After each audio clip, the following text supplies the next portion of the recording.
Di tengah badai salju Sapporo, seorang pria Indonesia menyelamatkan wanita Jepang hamil tua dari kematian. Tapi siapa sangka, 9 bulan kemudian, dia ditinggal pergi dengan satu amplop tebal, tanpa sepatah kata pun. Tapi, itu baru permulaannya. Tulis di komentar ya. Kamu nonton dari kota mana? Bandung? Malang? Sapporo? Tulis kota kamu di bawah dan absen. Langit malam di Sapporo berubah menjadi abu kelabu pekat, ditutupi kabut dingin dan salju yang turun tanpa ampun. Angin menderu, memecah keheningan dengan lolongan menyayat. Jalanan yang biasanya ramai menjelang akhir tahun, kini hampir kosong, sepi, beku, dan mematikan. Di tengah malam seperti ini, Budi melangkah pulang dari pabrik kecil tempatnya bekerja sebagai operator mesin. Tubuhnya letih. Jaket bulu yang ia beli dari toko barang bekas tidak cukup melindungi dari angin menusuk, dan sepatunya sudah lama kehilangan ketahanan terhadap salju yang mencair jadi air es. Tapi semua itu bukan hal baru baginya. Sapporo memang dingin, dan hidup pun sama dinginnya.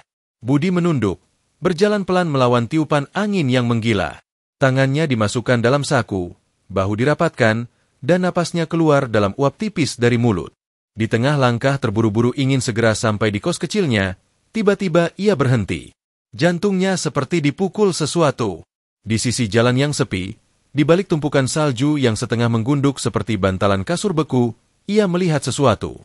Atau lebih tepatnya, seseorang. Sosok itu nyaris tak terlihat. Hanya warna kain biru muda dari jaketnya yang kontras dengan putihnya salju. Budi mendekat. Tubuhnya menegang. Itu seorang perempuan.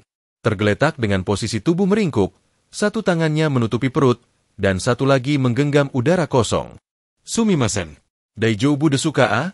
Suara Budi gemetar, bukan hanya karena cuaca, tapi juga karena rasa panik yang tiba-tiba menjalari tubuhnya. Perempuan itu tidak menjawab. Wajahnya pucat, bibirnya membiru. Tapi Budi dapat melihat dadanya yang naik turun pelan, tanda ia masih bernapas. Dan lebih mencengangkan lagi, perut wanita itu tampak besar, bulat, jelas ia sedang hamil besar. Tanpa pikir panjang, Budi membuka jaketnya dan menyelimuti tubuh perempuan itu. Dingin menggigit kulitnya saat angin langsung mengenai badannya, tapi ia mengabaikan itu semua. Ia menunduk, mengguncang pelan bahu wanita itu. Wake up, bangun. Kamu harus bangun. Kelopak mata wanita itu bergerak. Suara pelan lolongan kecil terdengar dari bibirnya. Seolah ia mencoba berbicara tapi tak sanggup.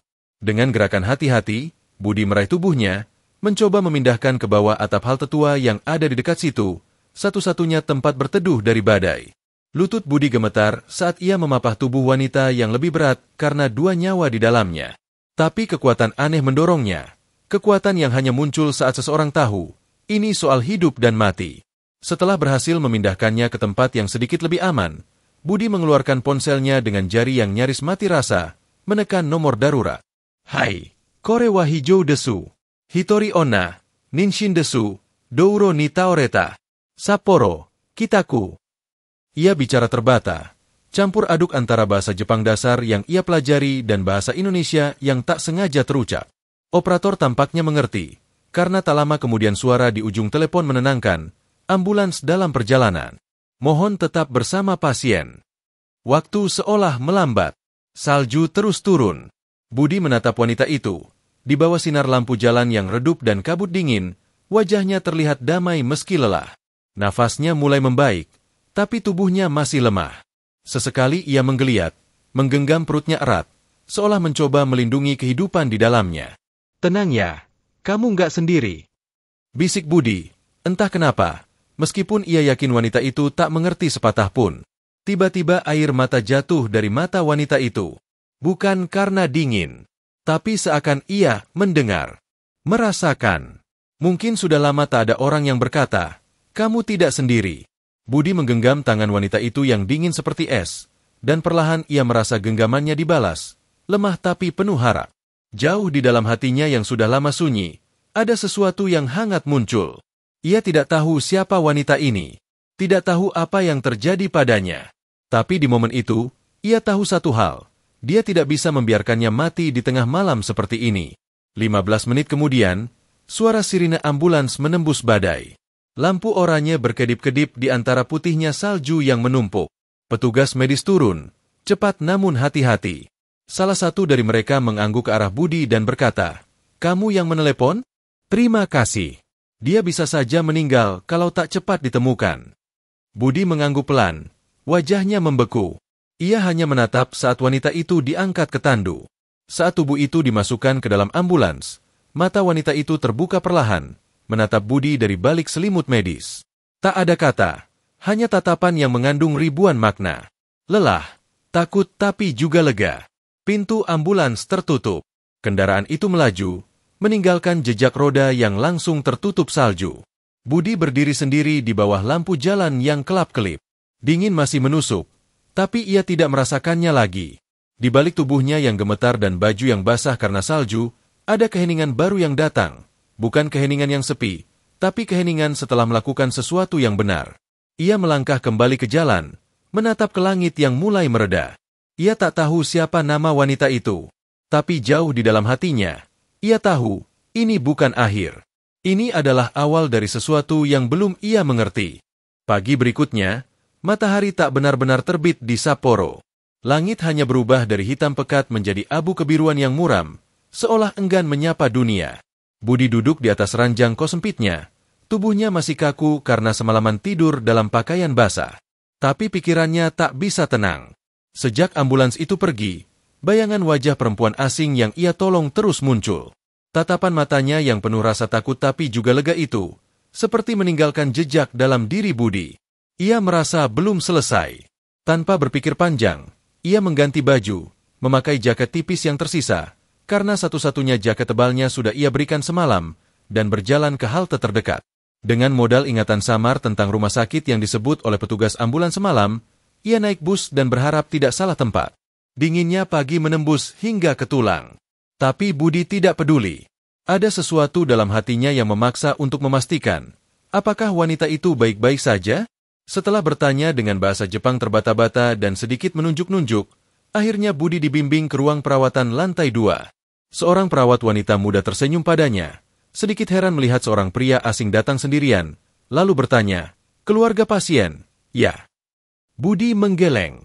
"Bukan. Saya yang temukan dia semalam." "Dijen." Perawat itu menatapnya beberapa detik, lalu menunduk penuh hormat. "Terima kasih.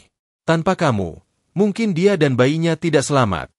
Budi hanya tersenyum kecil. Kakinya berat saat melangkah masuk ke kamar 208. Di balik tirai putih yang terbuka separuh, ia melihat tubuh lemah itu. Wanita yang semalam hampir mati beku, kini terbaring lemas dengan selang infus di tangannya. Matanya tertutup, wajahnya pucat, dan ada oksigen kecil yang terpasang di hidungnya. Tapi di samping ranjang, terletak keranjang bayi transparan. Di dalamnya, seorang bayi mungil tidur tenang dengan pipi kemerahan dan topi rajut kecil di kepalanya. Langkah Budi terhenti. Untuk sesaat, ia lupa dunia. Bayi itu begitu kecil, begitu rapuh, dan di saat bersamaan, begitu kuat. Ia telah bertahan dalam badai, sama seperti ibunya. Dan sekarang, keduanya ada di ruangan itu, selamat, hidup. Perlahan, suara lirih memecah keheningan. "Kamu, yang semalam, ya?" Budi menoleh. Mata wanita itu terbuka, meski masih lemah. Ia menatap Budi lama, seolah mencoba memastikan ini bukan mimpi. "Iya saya," jawab Budi pelan. "Saya cuma lewat, lalu lihat kamu." Air mata mengalir begitu saja dari pelupuk mata wanita itu. Bukan karena sakit, tapi karena campuran rasa malu, syukur, dan ketidakpercayaan bahwa ada orang asing yang bersedia melakukan sejauh itu untuk menyelamatkan dirinya dan anaknya. Akari, katanya sambil menyeka pipi. "Terima kasih, benar-benar terima kasih." Budi tersenyum canggung. "Saya Budi." Keheningan berikutnya panjang. Hanya suara mesin infus dan detak jam yang terdengar. Lalu pelan-pelan, Akari mulai bercerita tentang kehamilannya, tentang bagaimana suaminya pergi saat tahu ia hamil, dan tentang bagaimana ia mencoba bertahan sendiri. Ia tak punya orang tua. Ayahnya meninggal.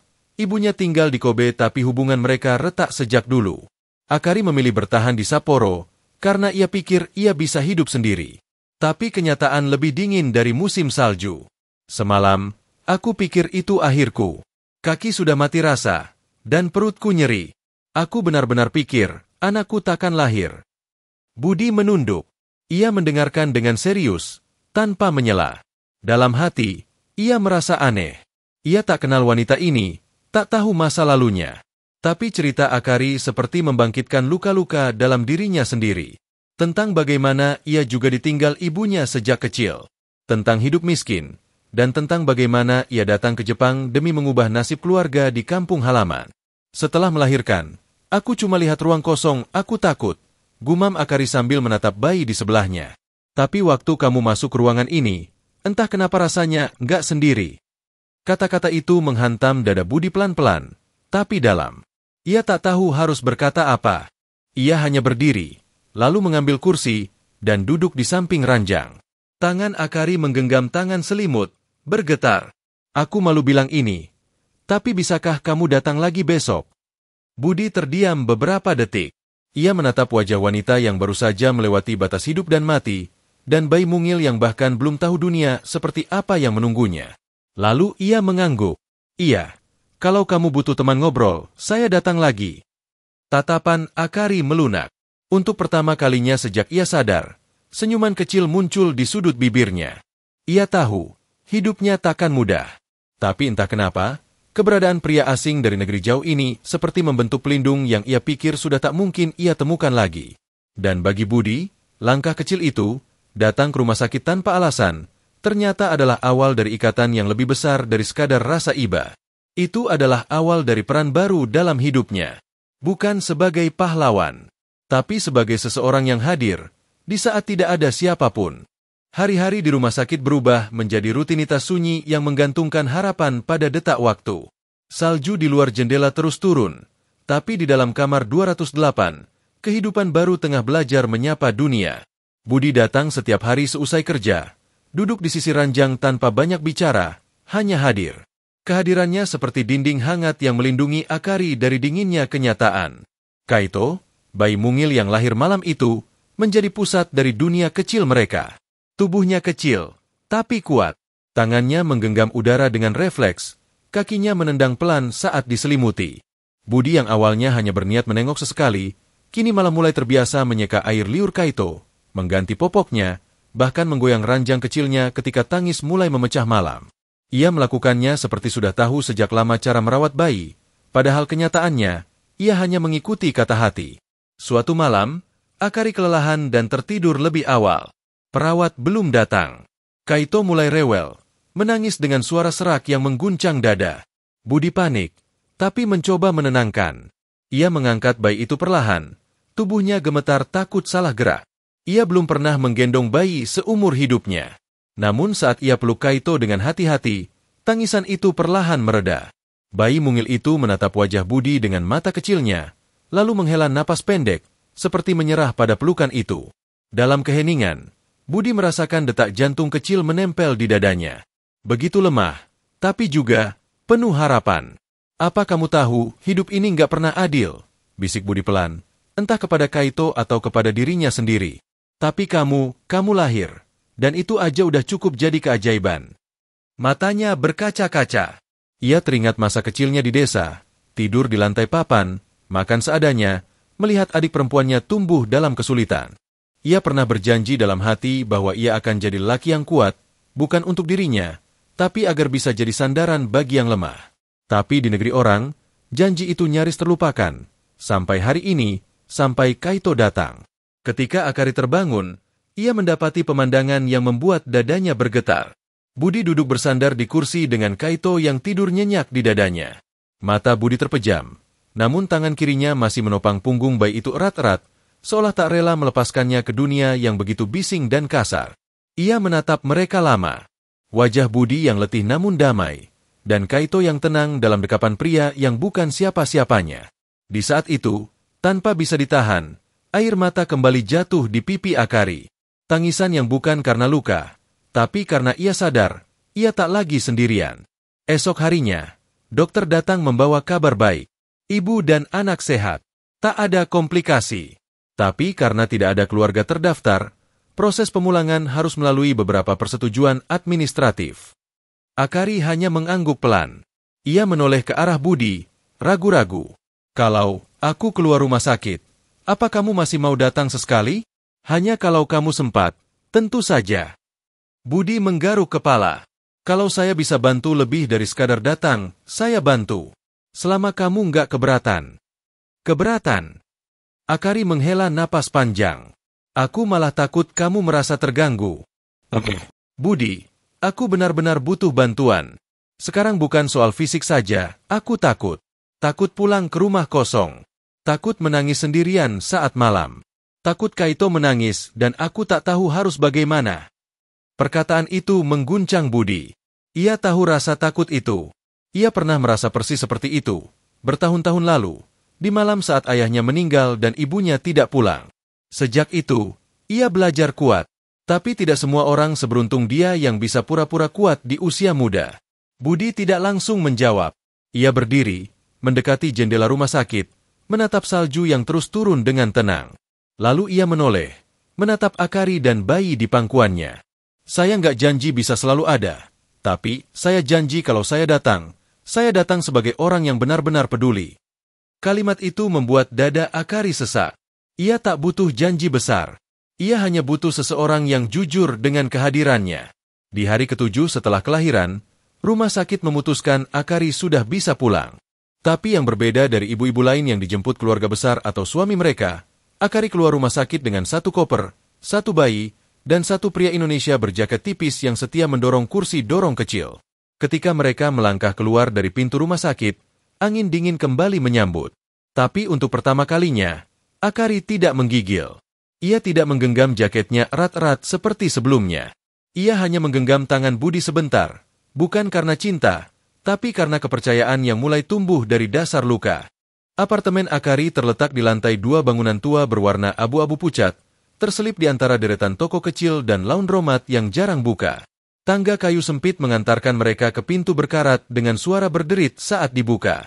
Di baliknya, ruangan mungil langsung menyambut. 1 ruangan tanpa sekat yang sekaligus menjadi ruang tidur, ruang makan, dan dapur. Di pojok kanan terdapat futon gulung dan keranjang bayi yang baru dibeli dari aplikasi barang bekas. Di kiri, meja lipat dan rak kecil berisi beberapa dus makanan instan. Budi hanya berdiri di ambang pintu saat Akari masuk sambil menggendong Kaito. Maaf, berantakan. Sudah lama aku tinggal sendiri, jadi tidak ada yang bantu bersih-bersih. Budi tersenyum singkat. Saya juga tinggal di kamar sempit, jadi saya ngerti. Hari itu, Budi tidak langsung pulang. Ia ikut membereskan futon, mencuci piring-piring yang menumpuk di bak cuci, bahkan membantu menyusun ulang rak agar stroller Kaito bisa muat. Semua dilakukan dalam diam, tanpa banyak basa-basi. Akari pun membiarkan itu terjadi, seolah tubuh dan hatinya terlalu lelah untuk menolak bantuan. Menjelang sore, salju kembali turun. Kaito mulai rewel, mungkin karena udara terlalu dingin. Akari mencoba menenangkan, tapi gerakannya masih kaku. Tangannya gemetar saat mencoba menyiapkan susu formula. Budi menghampiri perlahan. Mau saya bantu? Awalnya Akari ragu. Tapi saat Kaito mulai menangis makin keras dan tetangga sempat mengetuk karena suara bising, ia mengangguk pasrah. Budi dengan cekatan mengambil botol, menuang air hangat, dan mengaduk susu sambil meniup sedikit untuk memastikan suhunya pas.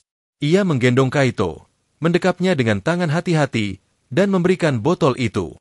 Kaito diam. Matanya perlahan tertutup saat menikmati susu di pelukan Budi. Di sisi lain ruangan, Akari duduk di lantai dan menatap pemandangan itu seperti orang asing yang menyaksikan keajaiban kecil. Pipinya yang lelah memerah karena udara dingin, tapi matanya hangat. Seandainya kamu tahu, aku sudah hampir menyerah sebelum malam itu. Lirih Akari. Suaranya hampir tenggelam oleh bunyi head tertua yang menderu. Aku sempat berpikir, kalau aku tidur malam itu, mungkin aku nggak akan bangun lagi. Budi tidak langsung menoleh. Ia hanya menatap Kaito yang sudah mulai tertidur. Tapi kamu bangun. Kamu selamat. Dan Kaito juga. Tapi sekarang aku takut. Takut aku nggak cukup kuat untuk membesarkan anak ini sendirian. Memangnya kamu sendirian? Tanya Budi pelan. Lalu akhirnya menatapnya. Akari terdiam. Ia tak bisa menjawab. Karena entah sejak kapan, pria asing yang datang dari negeri tropis itu mulai terasa seperti bagian dari ruang ini. Bukan sebagai tamu, tapi sebagai sesuatu yang menetap. Malam itu, Budi memutuskan tidur di futon gulung dekat pintu. Ia menolak saat ditawari tidur di atas kasur. Saya nggak enak, katanya. Lagian cuma semalam. Tapi malam itu jadi malam pertama dari banyak malam berikutnya. Karena setiap hari, setelah bekerja, Budi selalu datang. Ia membawa makan malam sederhana, kadang onigiri dari minimarket, kadang nasi sisa bekalnya. Ia membantu Akari memandikan Kaito, mengganti popok, hingga mengepel lantai saat tumpahan susu membuat licin. Anehnya, tak ada yang merasa canggung. Semuanya mengalir begitu saja, seperti air yang menemukan alurnya sendiri. Mereka tak pernah membahas apa hubungan mereka. Tidak ada kata cinta, tidak ada janji-janji manis. Hanya kehadiran yang konsisten, dan kebersamaan yang tumbuh diam-diam. Suatu hari, listrik di apartemen mati. Akari panik, Kaito menangis karena kedinginan. Budi yang baru datang langsung sigap menyalakan senter dari ponsel, mengangkat Kaito, dan membungkusnya dengan selimut tebal. Ia menyuruh Akari memakai jaket, dan dengan cepat membuat teh hangat dari air termos yang kebetulan masih panas. Saat mereka duduk bertiga di bawah cahaya senter kecil, Akari tiba-tiba menangis. Tangis pelan, lirih, seperti tangis orang yang selama ini menahan semuanya sendirian. Aku gak tahu apa yang terjadi, tapi kamu kayak cahaya waktu semua gelap. Budi tak menjawab. Ia menatap keluar jendela yang dilapisi embun. Di luar, lampu jalan mati. Salju turun pelan. Dunia begitu sunyi. Tapi di dalam ruangan kecil itu, ada kehangatan yang sulit dijelaskan. Malam-malam berikutnya berjalan seperti babak kehidupan kecil yang ditulis ulang. Kaito mulai bisa tertawa. Ia mulai mengenali suara Budi dan akan tertawa kecil saat Budi bicara dengan logat Indonesia yang khas. Akari mulai bisa tidur lebih nyenyak karena tahu ada seseorang yang bisa diandalkan jika bayi menangis tengah malam. Bahkan tetangga mereka yang awalnya curiga, mulai mengangguk ramah setiap Budi datang membawa kantong belanjaan. Namun di balik semua itu, Budi tahu semua ini tidak selamanya. Ia hanya singgah. Ia bukan siapa-siapa bagi Akari atau Kaito. Tapi entah kenapa, ia tak bisa berpaling. Setiap kali hendak berhenti datang, ia teringat momen saat Kaito menggenggam jarinya untuk pertama kali. Atau saat Akari dengan suara kecil berkata, "Terima kasih sudah membuat rumah ini terasa hidup." Pagi itu, matahari akhirnya menembus jendela kecil apartemen Akari. Setelah berbulan-bulan tertutup awan salju, cahayanya menyelinap lembut ke sela-sela tirai tipis, menyentuh wajah bayi yang tengah tertidur di atas tatami. Budi yang masih duduk bersandar di sudut ruangan, dengan sisa kantuk di matanya, menatap ke arah Kaito. Bayi itu tumbuh cepat. Matanya mulai menatap lebih tajam, gerak tubuhnya semakin aktif, dan setiap tangisnya kini memiliki makna tersendiri. Tapi yang paling membuat Budi terdiam pagi itu adalah senyum. Untuk pertama kalinya, Kaito tersenyum kepadanya. Bukan senyum refleks yang biasa terjadi pada bayi baru lahir, melainkan senyum yang lahir dari pengenalan. Dari kedekatan. Dari rasa aman. Senyum itu muncul ketika Budi menepuk-nepuk perlahan dada Kaito sambil bernyanyi pelan lagu masa kecilnya. "Nina Bobo, oh Nina Bobo, kalau tidak Bobo digigit nyamuk." Lagu yang tak dipahami Kaito, tapi ditanggapi dengan tarikan sudut bibir yang membentuk busur kecil. Budi tertegun. Ia tak sadar air matanya jatuh perlahan. Di belakangnya, Akari yang sedang melipat pakaian memperhatikan diam-diam. Matanya menatap Budi lama, penuh rasa yang sulit didefinisikan. Ia belum pernah melihat ada pria yang menangis hanya karena seorang bayi tersenyum. Bahkan ayah kandung Kaito pun dulu tak pernah menatap anaknya dengan cara seperti itu. Hari demi hari, Kaito tumbuh menjadi pusat dari segalanya. Tangisnya menjadi alarm alami. Tawanya menjadi musik yang tak pernah membosankan. Dan Budi, entah sejak kapan, mulai mengatur hidupnya berdasarkan jam tidur dan makan bayi kecil itu. Ia menolak tawaran lembur dari pabrik, hanya karena ingin cepat pulang membantu Akari. Ia mulai hafal merek popok termurah dan paling nyaman. Ia tahu cara menggoyangkan stroller agar Kaito tidur lebih cepat. Bahkan tahu sudut lampu dapur yang tidak membuat Kaito silau saat menyusui malam-malam. Akari perlahan mulai berubah. Tatapannya tak lagi kosong seperti dulu. Ia mulai mengenakan riasan tipis saat keluar membeli kebutuhan, mulai memperhatikan cara berpakaian, dan yang paling terlihat, senyum di wajahnya mulai muncul lebih sering. Bukan senyum pura-pura, tapi senyum karena merasa ada yang menjaga. Suatu malam, setelah Kaito tidur, mereka duduk di lantai sambil menyeruput teh hangat. Lampu redup, suara pemanas air berdengung pelan. Di antara keheningan itu, Akari membuka suara, pelan namun tajam.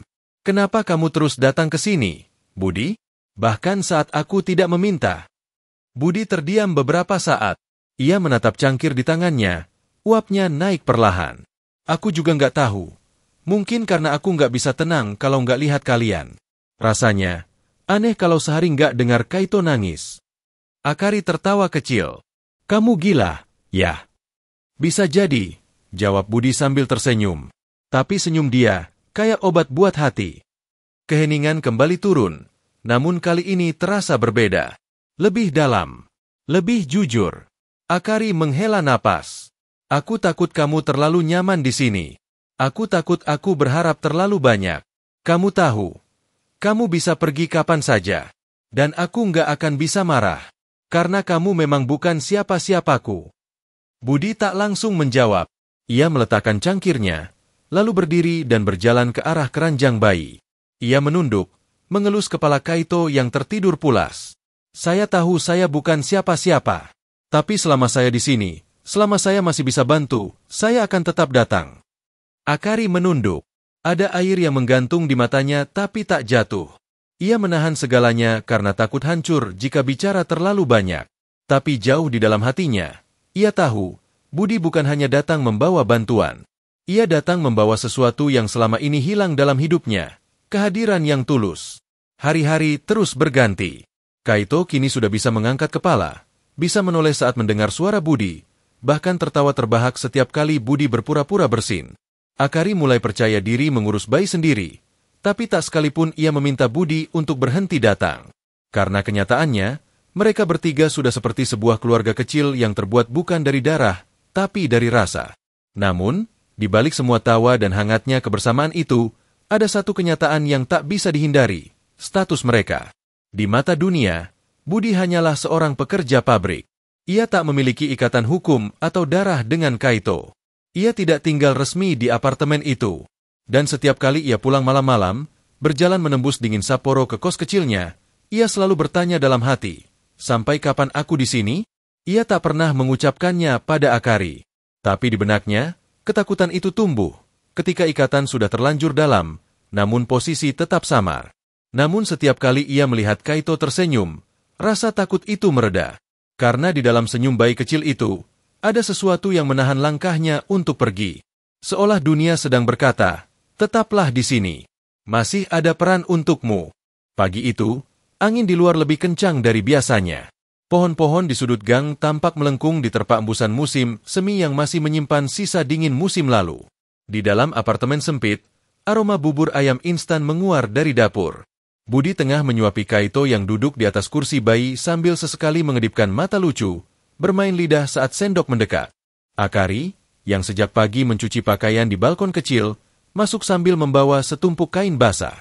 Di tangannya, selain baju, ada sebuah amplop coklat dengan tulisan Jepang yang halus namun tegas. Ia memandangi amplop itu lama, seakan tak percaya isinya nyata. Matanya menyapu tulisan di pojok kiri, pengirim dari universitas lamanya di Kobe. Budi menoleh saat melihat ekspresi Akari berubah. Ada apa? Tanyanya sambil menyeka mulut Kaito. Akari menelan ludah, lalu duduk perlahan. Ia membuka amplop itu hati-hati. Di dalamnya, 2 lembar kertas. Satu berisi surat resmi dari universitas, satunya lagi adalah surat pribadi dari mantan dosennya. Ia membacanya pelan, kata demi kata, sebelum akhirnya menghela napas berat. Mereka menawarkanku posisi di pusat pengembangan riset sosial untuk ibu dan anak. Di Kobe, mulai bulan depan. Budi diam. Tangannya berhenti menggerakkan sendok. Kaito, tanpa tahu apapun, tetap mengoceh riang dengan bubur menempel di pipinya. Bagus dong, ucap Budi akhirnya, mencoba terdengar tenang. Itu impian kamu, kan? Akari menatapnya. Iya, tapi aku nggak yakin ini saat yang tepat. Budi mengangguk pelan. Karena Kaito. Bukan hanya karena Kaito, tapi karena kamu juga. Kalimat itu menggantung di udara. Tidak meledak, tidak juga jatuh. Hanya mengambang di antara 2 manusia yang telah melewati bulan-bulan sunyi bersama. Budi tak langsung menanggapi. Ia menunduk, memandangi bubur di mangkuk, lalu berkata pelan, aku cuma mampir, Kar. Aku tahu itu dari awal. Tapi kamu bukan cuma mampir. Akari menggenggam amplop itu erat. Kehadiranmu sudah seperti rumah untukku. Kaito tiba-tiba bersin kecil, membuat keduanya menoleh dan tertawa kecil. Suasana kembali tenang, namun hati mereka tak lagi serupa. Hari-hari setelah itu berjalan lambat. Akari mulai mempersiapkan dokumen, menelepon universitas, menanyakan fasilitas tempat tinggal di Kobe. Tapi setiap malam, ia selalu menoleh ke sudut ruangan, ke arah futon tempat Budi biasa tidur. Ia tahu, waktu mereka tinggal menghitung minggu. Budi sendiri mencoba menahan diri. Ia tetap datang, tetap merawat Kaito, tetap bersikap seperti biasa. Tapi di balik semua itu, ada kekacauan yang tak pernah ia ucapkan. Dalam kesendiriannya di kamar kos, ia duduk menatap langit-langit, bertanya dalam hati, apakah cukup hanya menjadi persinggahan dalam kehidupan seseorang yang sedang terluka? Suatu malam, saat mereka bertiga makan bersama, Akari berkata lirih, "Kalau aku pindah ke Kobe, kamu akan tetap ke sini?" "Ke Sapporo?" tanya Budi. "Ke hidupku." Budi tak langsung menjawab, tapi matanya menjelaskan segalanya. Perasaan yang rumit, keberanian yang belum utuh, dan luka lama yang belum sembuh. "Kar, aku nggak punya banyak. Aku cuma pekerja biasa. Aku nggak bisa janji kamu hidup enak, apalagi di kota besar. Tapi kalau kamu butuh orang yang bisa diajak diam bareng, yang bisa dengerin tanpa menilai, dan yang bisa jaga Kaito sebaik mungkin, mungkin aku orangnya." Akari menggigit bibir bawahnya, menahan air mata. "Tapi kalau aku minta kamu ikut ke Kobe, itu terlalu egois, ya. Kalau kamu minta, aku akan pikirkan. Tapi jangan karena kasihan. Jangan karena Kaito.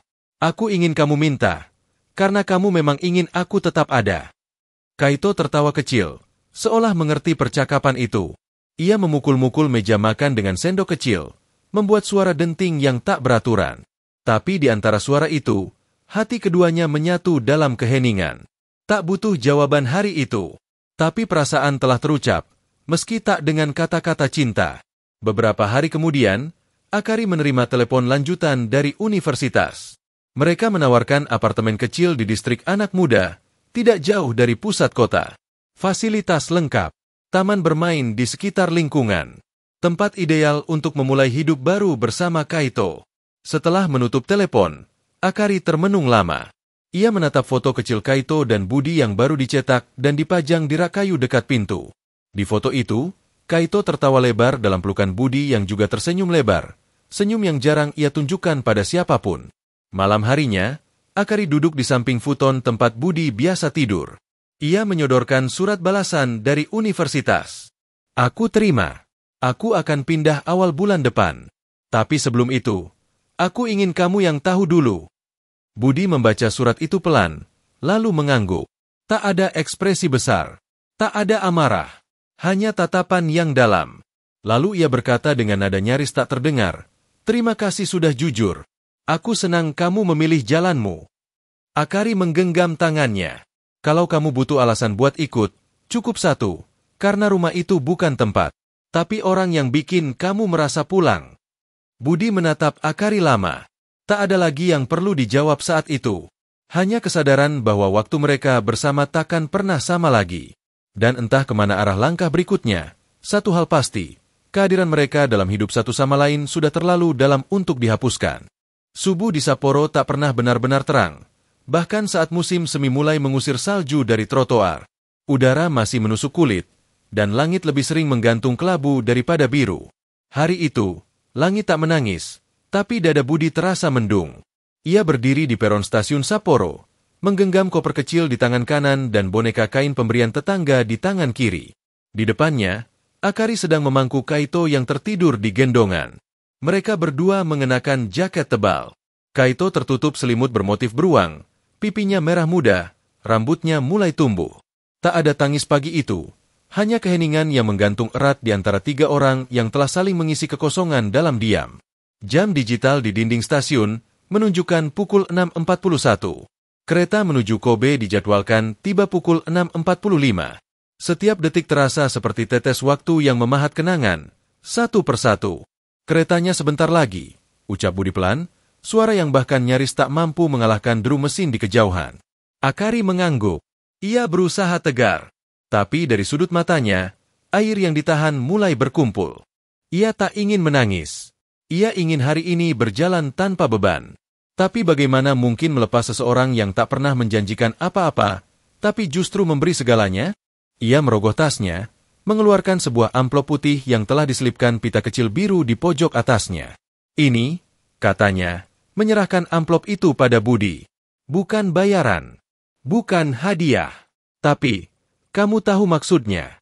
Budi menerimanya perlahan. Ia tak langsung membuka. Ia tahu, jika ia melihat isinya sekarang, mungkin ia tak akan mampu berdiri. Akari menunduk. Aku tahu kamu nggak suka pamit. Tapi aku harus ucapkan ini. Terima kasih. Karena tanpa kamu, aku mungkin sudah menyerah waktu itu. Budi menarik napas panjang. Ia menatap Akari dalam-dalam, lalu menoleh ke arah Kaito yang kini menggerak-gerakkan jari mungilnya dalam tidur. Dia kuat, ucap Budi. Lebih kuat dari siapapun yang pernah aku kenal.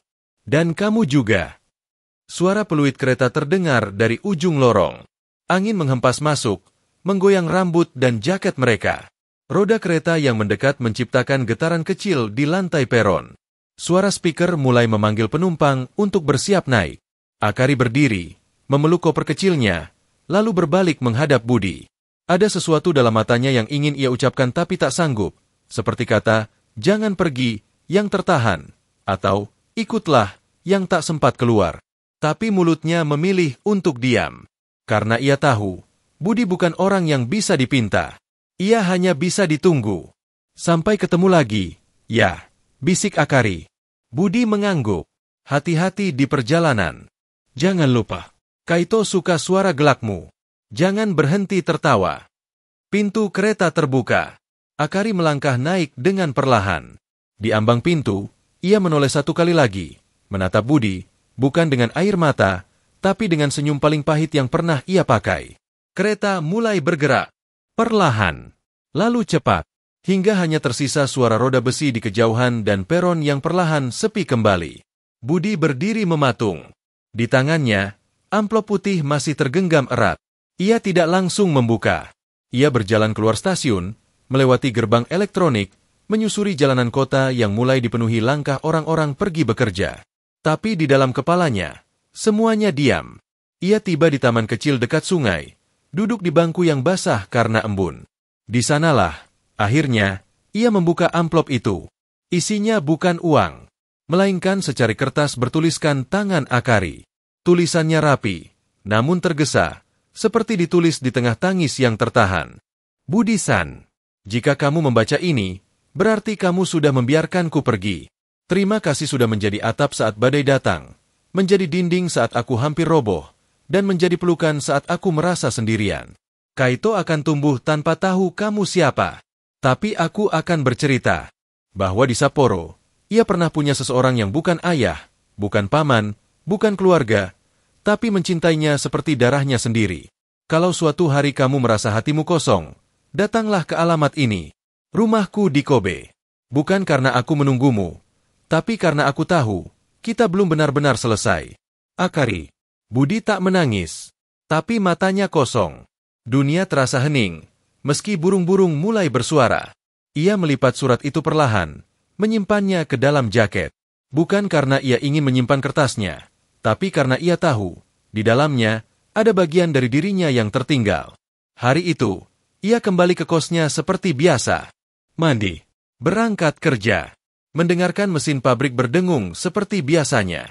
Tapi sesuatu telah berubah. Ada satu ruang dalam hatinya yang kini sunyi, namun hangat. Seperti jejak kaki yang ditinggalkan di salju, perlahan memudar, tapi tak pernah benar-benar hilang. Sejak kepergian Akari dan Kaito, waktu seolah berjalan lebih lambat bagi Budi. Tidak ada lagi suara tangis dini hari yang memanggilnya berdiri. Tidak ada tangan mungil yang menggenggam jarinya sambil tertawa. Tidak ada suara sendok jatuh dari tangan Akari yang panik menyiapkan susu sambil mengomel dalam bahasa Jepang yang setengah kacau. Yang tersisa hanya sunyi. Sunyi yang tak bisa dikalahkan oleh suara mesin pabrik, atau lalu lintas kota, atau bahkan lagu-lagu dangdut yang biasa ia dengar di dapur kos. Hari-harinya kembali pada ritme semula. Bangun pukul 6, berjalan kaki ke pabrik, bekerja selama 10 jam, pulang dengan tubuh penat, dan tidur tanpa suara siapa-siapa. Ia kembali menjadi Budi yang dulu, pekerja asing biasa dari Jawa Timur, hidup sederhana dan tak pernah menuntut lebih. Tapi ada yang hilang.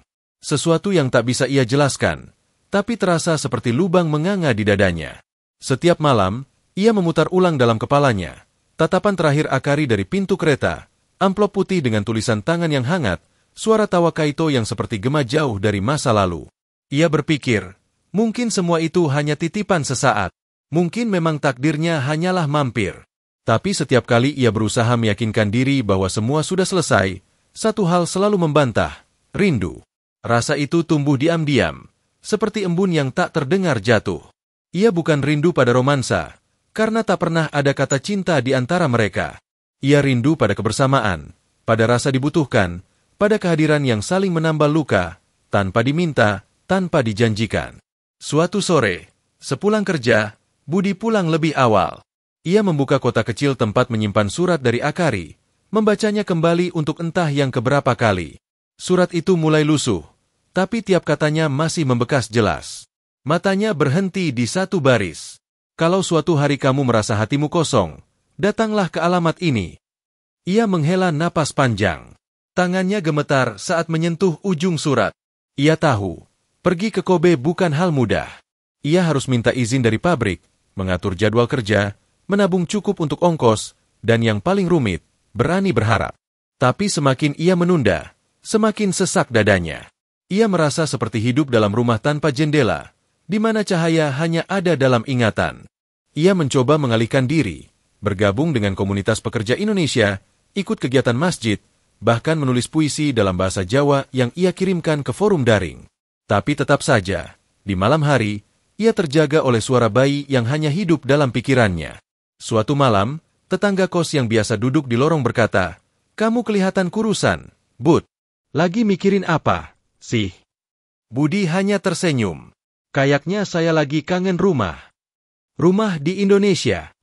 Budi terdiam, lalu menjawab pelan, "Enggak juga. Rumah yang pernah saya rasain, tapi sekarang udah enggak ada di sini." Tak ada yang memahami kalimat itu. Tapi ia tahu, ia sedang bicara tentang sesuatu yang lebih dalam dari sekadar tempat tinggal. Minggu berikutnya, Budi memutuskan mengambil cuti 2 hari. Ia bilang ke manajer bahwa ia ingin istirahat sejenak, melihat kota lain. Sang manajer mengangguk, bahkan memberinya tiket bus diskon sebagai hadiah karena kerja kerasnya selama musim dingin. Hari keberangkatan pun tiba. Budi naik bus malam menuju Kobe, membawa satu ransel berisi baju ganti, satu kotak kecil berisi foto Kaito, dan satu salinan surat dari Akari. Sepanjang perjalanan, ia menatap keluar jendela, memandangi lampu kota yang berganti-ganti, berharap jawaban dari pertanyaan yang tak pernah ia ucapkan. Apakah ia masih diterima? Saat bus tiba di terminal Kobe pagi harinya, udara di kota itu terasa berbeda. Lebih hangat, lebih basah, dan jauh lebih ramai. Budi berjalan kaki menyusuri alamat yang tertera di surat. Langkahnya pelan, matanya menyapu kiri kanan, mencoba menyimpan setiap detail. Alamat itu membawanya ke sebuah kompleks kecil, rapi dan bersih, dikelilingi taman bermain mungil dengan ayunan dan perosotan warna-warni. Di salah satu bangku taman, seorang wanita sedang duduk sambil memangku bayi. Jaraknya cukup jauh, tapi entah kenapa, langkah Budi berhenti. Dari kejauhan, ia melihat bayi itu tertawa, lalu menunjuk ke arah burung merpati yang melintas. Wanita di sebelahnya tertawa, lalu mengecup kening anak itu dengan penuh kasih. Pemandangan yang biasa bagi dunia, tapi luar biasa bagi seorang pria yang selama berbulan-bulan hidupnya diisi oleh suara tangis dan tawa bayi yang bukan darah dagingnya. Ia tidak langsung mendekat. Ia hanya berdiri di balik pohon sakura yang baru mulai tumbuh tunas, memandangi dari kejauhan. Tapi entah bagaimana, seolah semesta ingin bermain, bayi itu tiba-tiba menoleh. Matanya menatap lurus ke arah Budi, lalu tersenyum. Senyum yang sama. Senyum yang dulu muncul saat Budi menyanyikan Nina Bobo dengan logat aneh. Senyum yang membuat dunia Budi runtuh dan dibangun ulang dalam waktu bersamaan. Akari menoleh, mengikuti arah pandangan anaknya. Matanya membulat. Untuk sesaat, waktu seolah membeku. Ia berdiri perlahan, membawa Kaito mendekat. Langkahnya ragu, tapi matanya tak pernah lepas dari pria yang berdiri kaku di bawah pohon. Budi ingin bicara, tapi lidahnya keluh. Ia hanya menunduk, lalu mengangkat surat lusuh yang masih disimpannya. Akari mendekat, berhenti hanya beberapa langkah di depannya. Ia menatap Budi, matanya berkaca. "Kamu baca suratnya," katanya lirih. Budi mengangguk. "Dan aku kosong." Akari tersenyum kecil. "Dan kamu datang." Tanpa kata, ia menyerahkan Kaito ke pelukan Budi. Bayi itu tak menangis. Ia malah tertawa kecil, lalu meletakkan tangannya di pipi Budi, seolah mengingat. Budi memeluknya erat, napasnya berat, matanya panas. Ia akhirnya pulang. Hari-hari di Kobe berjalan seperti mimpi yang terlalu tenang untuk dipercaya. Sejak hari itu di taman, Budi mulai menetap. Tidak langsung, tidak juga secara resmi. Ia hanya kembali ada. Seperti dulu di Sapporo, ia mulai membantu Akari mengurus Kaito, membersihkan apartemen, memasak nasi, bahkan membuatkan kopi setiap pagi meski ia sendiri tak pernah meminumnya. Kaito sudah bisa berdiri sambil berpegangan, dan sering tertawa lepas saat Budi mengejarnya keliling ruang tamu sempit. Di malam hari, Akari sesekali duduk di balkon kecil mereka, memandang langit Kobe yang jarang berbintang, sementara Budi mendampingi dari dalam, memastikan Kaito tidak jatuh dari kasur. Hubungan mereka tidak berubah banyak. Tak ada pelukan panjang atau kata-kata cinta. Tapi ada kedalaman baru dalam setiap diam yang mereka bagi. Diam yang terasa seperti bahasa lain. Cukup satu pandang, satu anggukan, dan dunia terasa lengkap. Namun seperti angin laut yang tampak tenang tapi menyimpan badai di kedalamannya, kedamaian itu tak bertahan lama.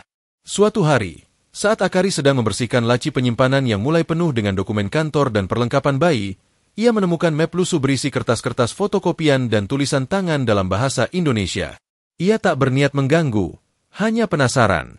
Tapi saat membuka halaman pertama dan melihat kop surat dengan nama Fakultas Kedokteran Universitas Budi Dharma, dadanya langsung dihantam gelombang pertanyaan. Ada lembar daftar nilai, surat pengunduran diri, dan catatan dokter bertuliskan, pasien adik kandung dari Budi Satria mengalami komplikasi ginjal stadium lanjut. Semuanya bertanggal 7 tahun lalu. Saat Budi pulang, Akari menatapnya dari ruang tengah dengan map itu di pangkuannya. Tidak ada amarah di wajahnya, hanya kebingungan, dan luka kecil yang perlahan membesar karena tak pernah tahu sisi ini sebelumnya. "Kamu dulu mahasiswa kedokteran?" tanyanya hati-hati. Budi terdiam di ambang pintu, mendapati map itu terbuka. Ia menutup pintu perlahan, lalu berjalan masuk, duduk di depannya. "Dulu iya, tapi nggak selesai. Kenapa kamu nggak pernah cerita?" Butuh waktu bagi Budi menjawab. Ia menatap lantai, lalu berkata pelan, "Karena itu bagian dari diriku yang nggak ingin aku buka lagi. Karena itu bukan cerita keberhasilan. Itu cerita gagal." Akari tak membalas. Ia hanya menunggu, memberi ruang. Budi menarik napas dalam. "Waktu itu, adik perempuanku sakit. Ginjalnya rusak. Kami nggak punya uang. Ayah udah meninggal. Ibu kerja serabutan.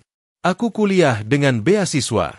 Tapi saat dokter bilang adikku butuh cuci darah tiap minggu, aku tahu nggak mungkin bisa lanjut dua-duanya. Jadi kamu berhenti kuliah. Aku kerja serabutan. Jadi tukang antar barang, jaga toko, apa aja. Sampai ada lowongan magang kerja di Jepang lewat program pertukaran tenaga kerja. Aku daftar. Aku cuma pengen satu hal waktu itu, selamatkan adikku." Akari menunduk, suara mulai bergetar. "Dan dia bertahan setahun, lalu meninggal." Budi mengatupkan rahangnya. "Waktu itu aku di Jepang. Uang belum cukup. Aku pulang hanya untuk urus pemakamannya." Sunyi turun di antara mereka. Hanya suara angin dari jendela yang terbuka separuh. "Maaf, aku nggak bermaksud mengorek." "Enggak, Kar. Kamu berhak tahu. Mungkin selama ini kamu pikir aku orang yang sederhana, karena memang hidup begini dari awal. Tapi kenyataannya, aku dulu pernah punya mimpi jadi dokter. Dan aku gagal." Akari menatapnya, matanya mulai berkaca. "Kamu nggak gagal, Budi. Kamu hanya memilih yang paling benar saat itu." Budi tersenyum pahit. "Nggak semua orang bilang begitu. Kalau kamu mau, kamu bisa lanjutkan mimpi itu." Budi menggeleng. Udah telat. Usia, biaya, dan kesempatan nggak seluas dulu. Lagi pula, sekarang hidupku di sini. Sama kalian. Akari terdiam. Tapi hatinya terenyuh. Ia menyadari sesuatu yang baru. Bahwa selama ini, Pria yang dianggapnya sekadar penolong ternyata membawa luka besar yang dikubur dalam-dalam. Dan bahwa ketulusan budi bukan tumbuh dari kosong, tapi dari kehilangan yang tak pernah selesai. Beberapa hari setelah percakapan itu, suasana di rumah sedikit berubah. Bukan karena konflik, tapi karena keduanya mulai belajar mengenal sisi-sisi yang belum pernah dibuka sebelumnya. Budi jadi lebih sering diam. Akari lebih sering memperhatikan dari jauh, takut mengganggu, tapi juga ingin lebih dekat. Sampai suatu malam, saat Kaito sudah tidur, Akari membawa 2 cangkir teh dan duduk di samping Budi yang tengah menatap kosong ke arah jendela. "Kamu tahu, Bud," ucap Akari pelan, "kalau kamu mau berhenti jadi penopang kami, aku ngerti. Aku nggak akan minta kamu lanjut tinggal, kalau itu cuma bikin kamu makin jauh dari mimpimu." Budi menoleh perlahan. "Kamu nyuruh aku pergi?" "Bukan. Aku cuma nggak mau kamu memilih kami karena merasa wajib. Aku mau kamu di sini karena memang ingin." Budi menatapnya lama. Lalu ia berkata, "Aku sudah pernah kehilangan 1 orang karena merasa waktuku belum cukup. Aku nggak mau kehilangan lagi hanya karena merasa belum pantas tinggal." Akari menunduk. Air matanya jatuh tanpa suara. Ia meraih tangan Budi pelan, menggenggamnya erat. "Kalau kamu masih menyimpan mimpi jadi dokter, mungkin belum terlambat, Bud. Tapi kalau kamu ingin tetap di sini, membesarkan Kaito bareng aku, maka ketahuilah, kamu bukan cuma penopang. Kamu, rumah." Musim semi mulai penuh di Kobe. Pohon sakura mekar sempurna di pinggiran jalan. Taman-taman ramai oleh anak-anak dan pasangan muda, dan angin membawa aroma manis bunga yang belum lama tumbuh. Tapi di sudut apartemen kecil itu, Budi justru terdiam lebih lama dari biasanya. Di tangannya, kembali sebuah amplop. Bukan dari Akari kali ini, tapi dari Kedutaan Besar Indonesia di Tokyo, dikirim atas nama program pendidikan lanjutan bagi pekerja migran yang sempat terdaftar sebagai mahasiswa kedokteran di tanah air. Ia membuka perlahan. Di dalamnya, surat tawaran beasiswa. Beasiswa langka, untuk melanjutkan pendidikan kedokteran di Osaka dalam program khusus adaptasi lintas negara. Ditanggung penuh. Tapi dengan satu syarat, ia harus tinggal di asrama kampus, fokus penuh, dan tidak bisa sambil bekerja atau menetap di luar kota selama 2 tahun. Surat itu jatuh perlahan ke meja. Dada Budi seperti diiris pelan-pelan. Ini, mimpi yang dulu ia kubur dalam-dalam. Yang ia relakan saat adiknya terbaring lemah dan keluarga tidak punya apa-apa. Yang tak pernah ia pikirkan akan kembali datang mengetuk. Tapi saat mimpi itu datang lagi, hidupnya justru sudah berbeda. Di kamar sebelah, Kaito tertawa. Ia sedang bermain dengan robot plastik pemberian Budi. Akari duduk di samping, mengikat rambut sambil mengawasi, sesekali menoleh ke dapur, mencari sosok yang biasanya sibuk menanak nasi atau memotong tahu. Budi tak langsung bicara. Tapi malam itu, setelah makan malam dan Kaito terlelap, ia menunjukkan surat itu pada Akari. Wanita itu membacanya tanpa sepatah kata. Sorot matanya berganti-ganti antara kagum, kaget, dan takut. "Kapan kamu tahu soal ini?" bisiknya. "Baru tadi siang. Aku juga nggak paham kenapa bisa dapat. Mungkin karena dulu aku pernah ikut program migrasi yang kerjasama dengan lembaga pendidikan. Mereka lacak data." Akari menatap dalam-dalam. "Dan kamu akan pergi?" Budi menunduk. "Lama. Kalau dulu aku terima ini, aku akan lari tanpa pikir 2 kali. Tapi sekarang, ada kamu. Ada Kaito. Ada kehidupan yang sudah kubangun pelan-pelan dari luka. Kalau kamu nggak pergi, kamu akan menyesal seumur hidup." Budi menggeleng. "Yang paling aku takutkan sekarang bukan kehilangan mimpi, Kar, tapi kehilangan rumah yang baru saja kutemukan." Air mata Akari jatuh. Tapi ia menghapusnya cepat. "Kaito akan bangga punya ayah seperti kamu, Bud. Bukan karena kamu jadi dokter, tapi karena kamu pernah mengorbankan semuanya demi orang lain, dan tetap memilih menjadi manusia yang penuh kasih." "Kalau aku pergi." "Kamu nggak pergi," potong Akari cepat. "Kamu hanya menunda pulang. Rumah ini nggak akan pergi kemana-mana. Kami akan tetap di sini. Menunggu, tanpa janji, tapi dengan doa." Budi menatap Akari dengan mata yang nyaris pecah oleh air. "Apa kamu yakin? 2 tahun, Kar. Itu waktu yang panjang. Tidak lebih panjang dari kesepian yang pernah kita lewati sebelumnya." Keputusan itu diambil malam itu juga. Budi mengisi formulir, menyiapkan berkas, dan dengan tangan gemetar, menandatangani kembali jalan menuju mimpi yang dulu ia tinggalkan. Tapi kali ini, ia tidak pergi untuk mengejar masa lalu. Ia pergi untuk memperjuangkan masa depan. Hari keberangkatan tiba. Tidak ada kereta seperti dulu, tapi bus kampus yang menjemput dari titik tengah kota. Budi berdiri di trotoar, ransel besar di punggung, wajah menengadah ke langit. Akari menggandeng Kaito yang kini mulai bisa berjalan perlahan. Anak itu melihat Budi, lalu berlari tertatih, memeluk kakinya erat.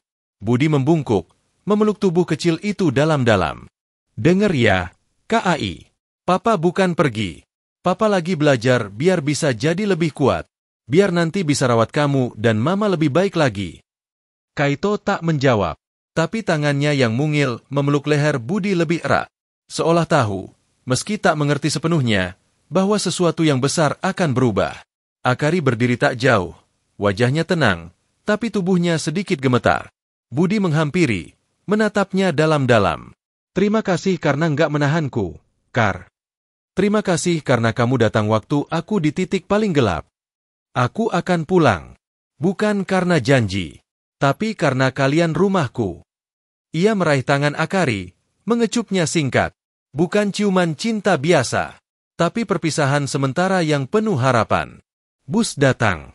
Pintu terbuka. Budi naik, duduk di kursi dekat jendela. Saat kendaraan mulai berjalan, ia menoleh keluar.